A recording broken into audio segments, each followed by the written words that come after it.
Okay, Calc BC, Unit 3, Day 8. We got a warm-up problem. Actually, the whole front of this is a warm-up. So go ahead and try it.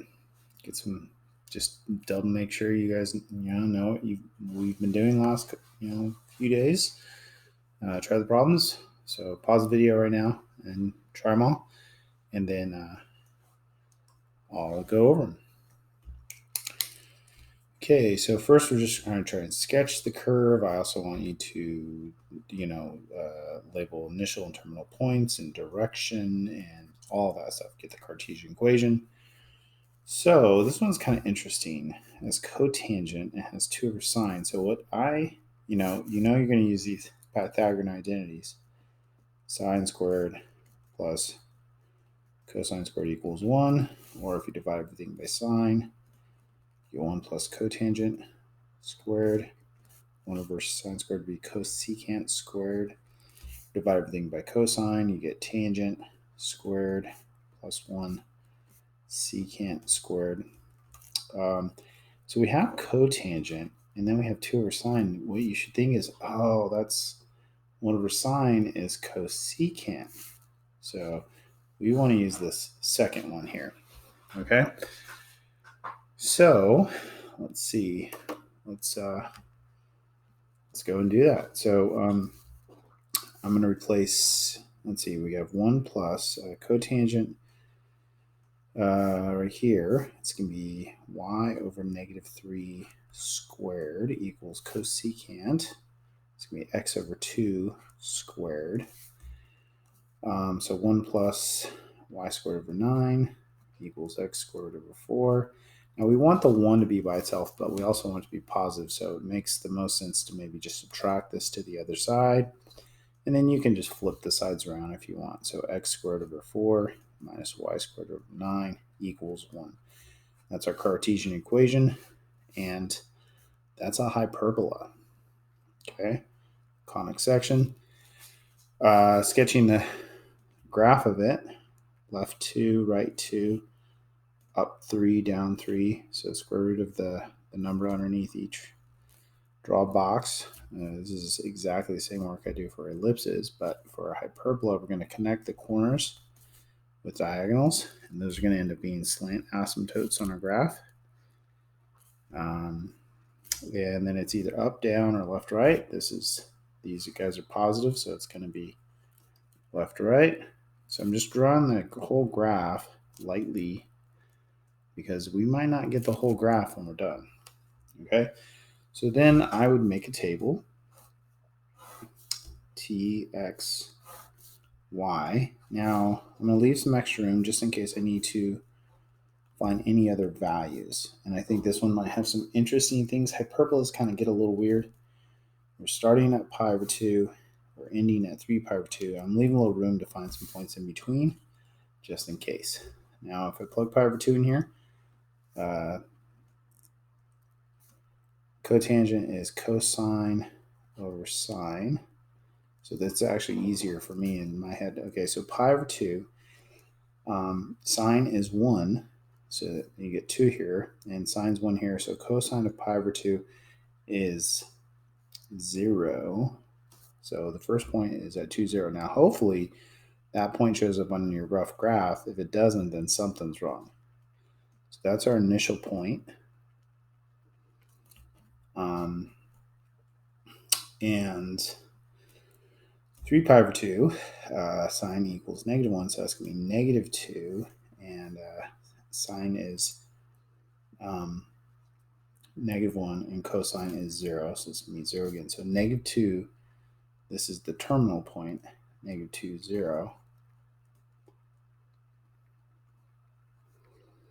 So I don't think we get the whole shape, because if we got the whole shape, the initial and terminal points would be probably the same place, right? So which part of it are we going to get?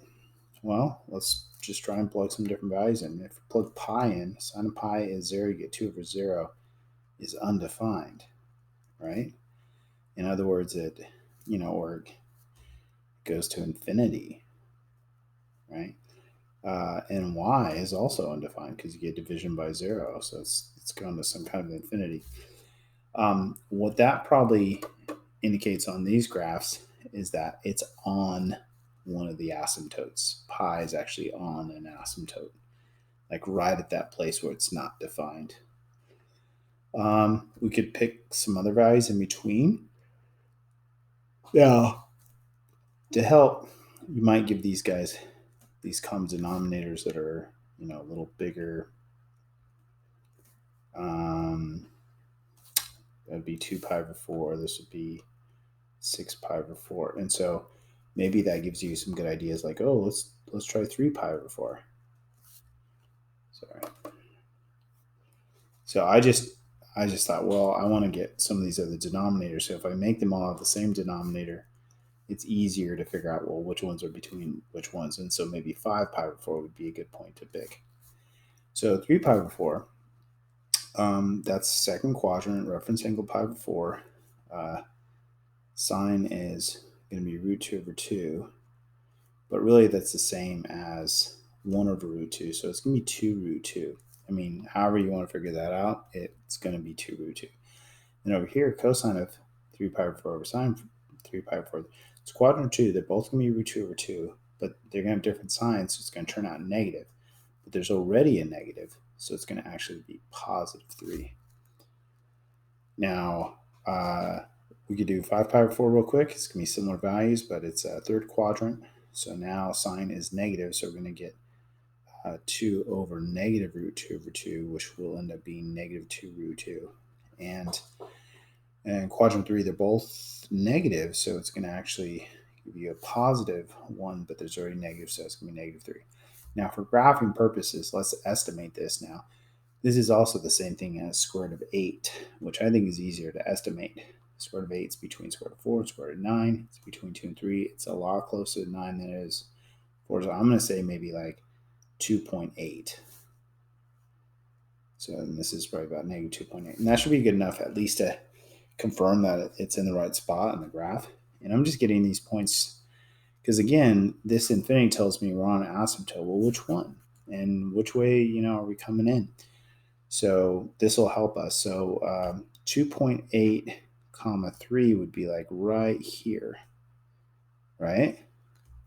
So that means this graph is going out this direction. And when you get to pi, it's on that asymptote.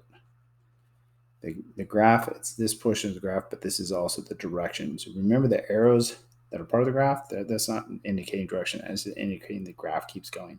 So it goes out there to infinity, but it's going to come back in over here and finish. So this next point, negative 2.8, negative 3 gives you this point right before it gets to the terminal point. So it must be this portion of the graph. So we're going to darken that in, put an arrow out here, just to indicate it keeps going, but the direction it's coming in is like this.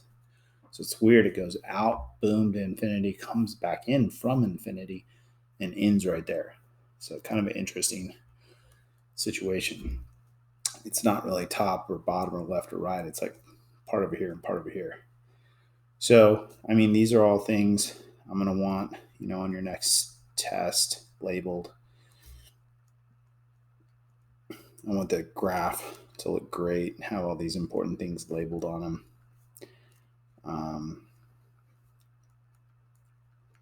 Cartesian equation. Okay.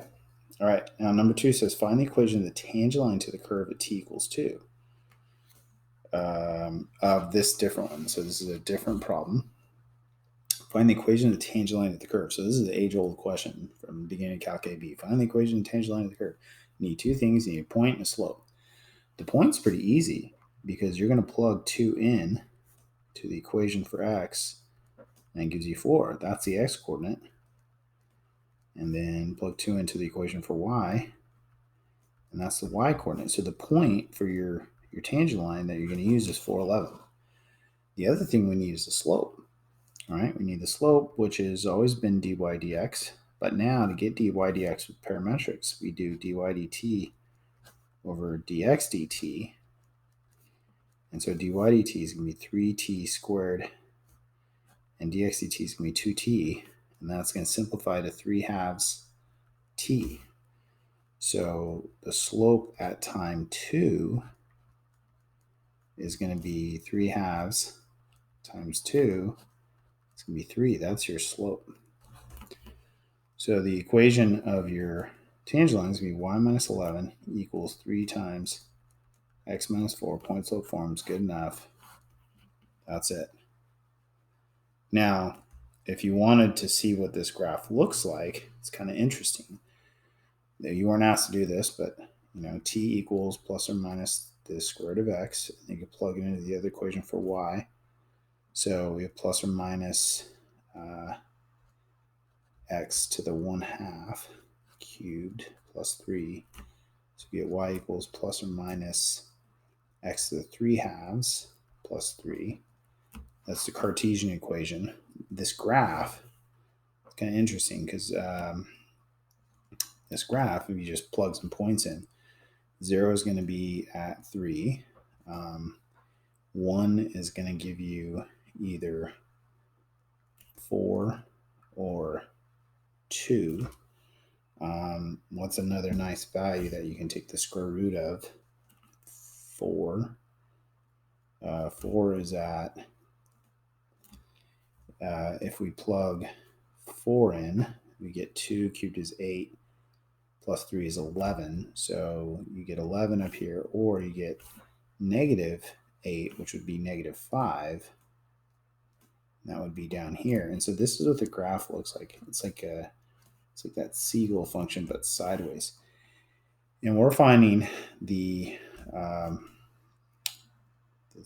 this tangent line right here, because that's the x coordinate right there. That's x and y coordinate we found. So this is the tangent line we just found the equation of. Kind of interesting. Okay. And then number 3 says, is the curve from problem 2 concave up or concave down at time 4? So concave up or concave down has to do with the second derivative. So if it helps, you can write down what this formula is and try and memorize it. But we also I can go back through the derivation of it again. I think I showed you guys yesterday in the notes. So the idea is that we got to take the derivative of the first derivative. The problem is, okay, so we're going to take the derivative of the first derivative with respect to x again. That's normally what we do, even last year. But the problem is that this is all in terms of t, right? So implicitly, we're going to take the derivative with respect to it and based off of the variable that's in it, which is going to be the derivative with respect to t. But then we got to follow it up with the derivative of t with respect to x, which is what we finally want. So then the way we write this is we say, okay, well, it's going to be the derivative. We write it like this, but then we flip the dt dx upside down, put it in the denominator. So this is the formula for the second derivative. Or you could just remember how we got it. Now, we got a formula for dy dx already, right? So dd dt of 3/2 t is going to be 3/2, and then we're going to take then we're going to do dx dt, which was 2t. So this equals 3 over 4t is the second derivative formula for any time. And then we want it at time 4 specifically. So this is the way you could show that. And we get 3/16 for our second derivative, which is positive, which means it is concave up at time equals 4. So there you go. Now that's a warm up. That was a good review of everything we've been doing this unit so far. But today we're going to bring integrals in and see how they can help us on these 2D motion problems. And some of the ideas are going to be directly related to how integrals helped us on one-dimensional problems last year. So here's a little summary of what we've kind of talked about so far.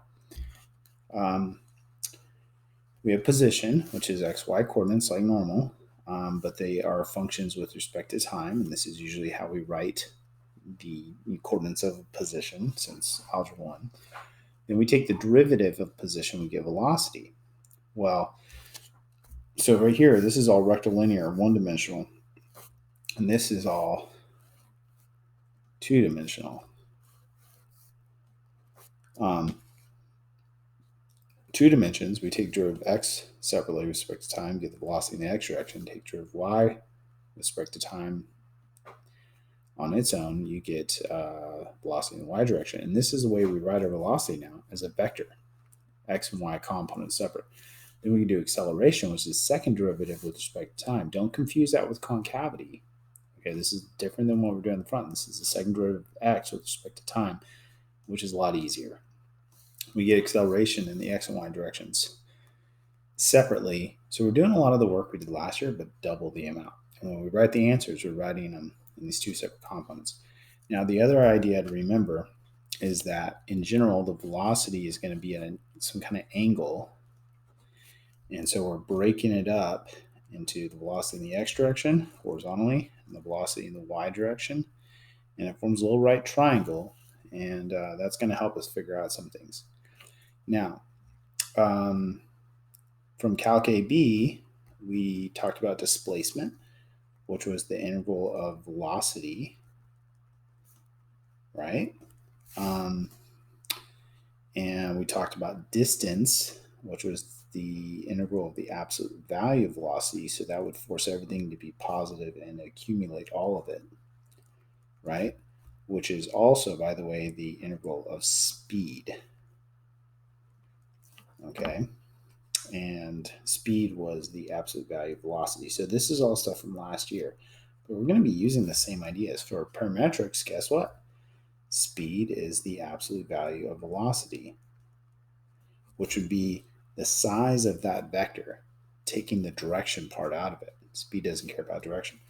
Now, what we can simply do is we know Vx and we know Vy, and we can just take their values, their magnitudes, and find V and treat it like a right triangle. So it's really just Pythagorean theorem. It's going to be the square root of Vx squared plus Vy squared. And, or another way of writing that is dx dt squared plus dy dt squared. So that's speed. And it's just really the simple idea that you're finding the hypotenuse of this right triangle that's made up of the two separate velocities. Okay. Now, arc length is going to be the length along a parametric curve. Last year it was one-dimensional, so it was all linear. So arc length is like distance, total distance traveled by an object along its curve. Well, it's still going to be the integral of speed, right? Which is the integral of the absolute value of velocity. So it's the same idea as last year, but we have to use this speed now. So it's going to be an integral from some time a to some time b, square root of dx dt squared plus dy dt squared, or vx v sub x squared v sub y squared, with respect to time. So if you understand the speed idea, which I think is pretty, it's the hypotenuse of the right triangle, Pythagorean theorem, and then arc length, total distance, which is going to be the integral of speed, which was what we did last year, but speed's a little different this year. So that's it. So here's one last example. Find the arc length of this curve. Now, just for fun, not that you would normally have to do this, let's see if we can sketch it real quick, which is some good practice in what we've been doing. Okay, and then it'll kind of help make the idea of what we're calculating maybe more obvious. So usually I want to solve for t in terms of x, cube root of both sides, plug it into the other equation. Now I'm probably going to put it in as a rational exponent. So y equals 1/2 3x to the 2/3. Okay, so that's the Cartesian equation. And we could make a table just to help us kind of see what's going on. 0, 1. If I plug 0 in, I get 0, 0. So that's where the graph's going to start. If I plug 1 in, I get 1/3, 1/2. So this is a pretty small graph. So maybe I'll make my increments nice and big or something. Like this is 1, this is 1.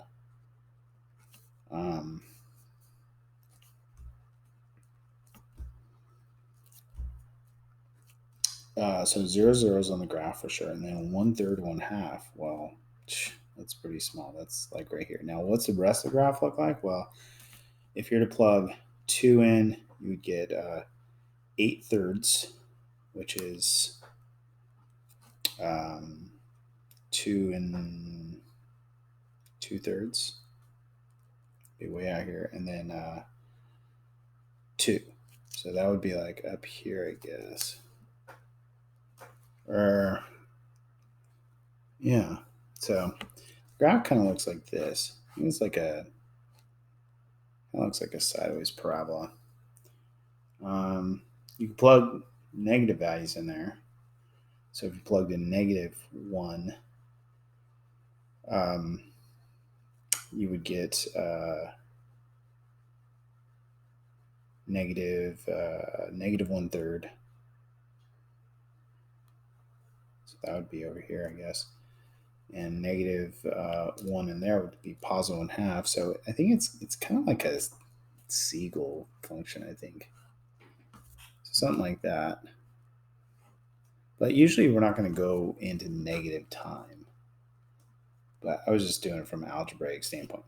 But this is the portion of the graph. We're trying to find the length of this, just that chunk of the curve, which is a weird kind of arc. And we never did this last year, but now we can do it. So we need to find dx dt and dy dt, like we often do for a lot of these. That's going to be t squared. Dy dt is going to be t. So then the arc length is going to be the integral from time 0 to time 1. That matters.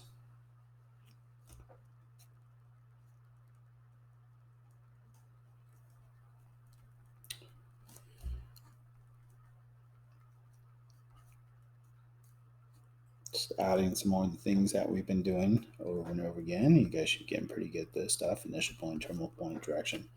Okay, so we're going to do the square root of dx dt squared plus dy dt squared dt.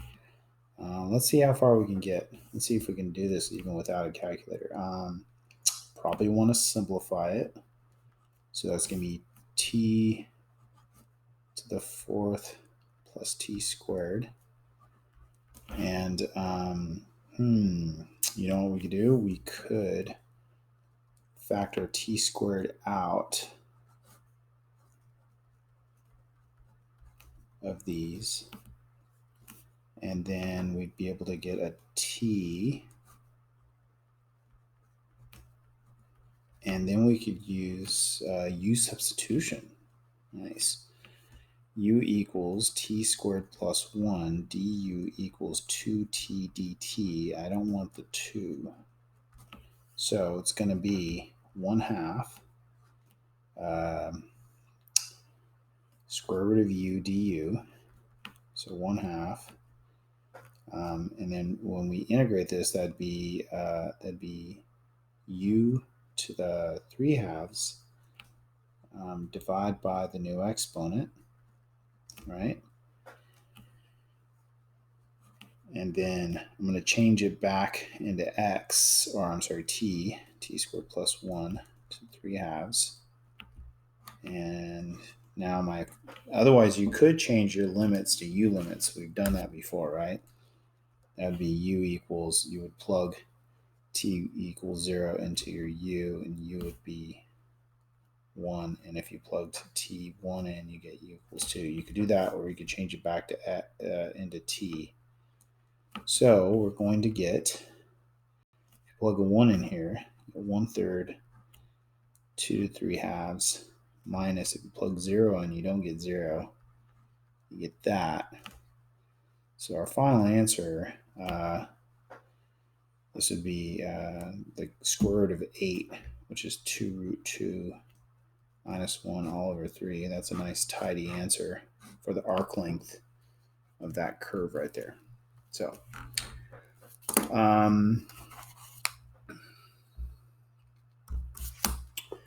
for homework, we're not going to do 8 to 28. We're going to do 20 to 28 even. So then that's just going to be 20, 22, 24, 26, 25 problems. Okay. All right. That's it.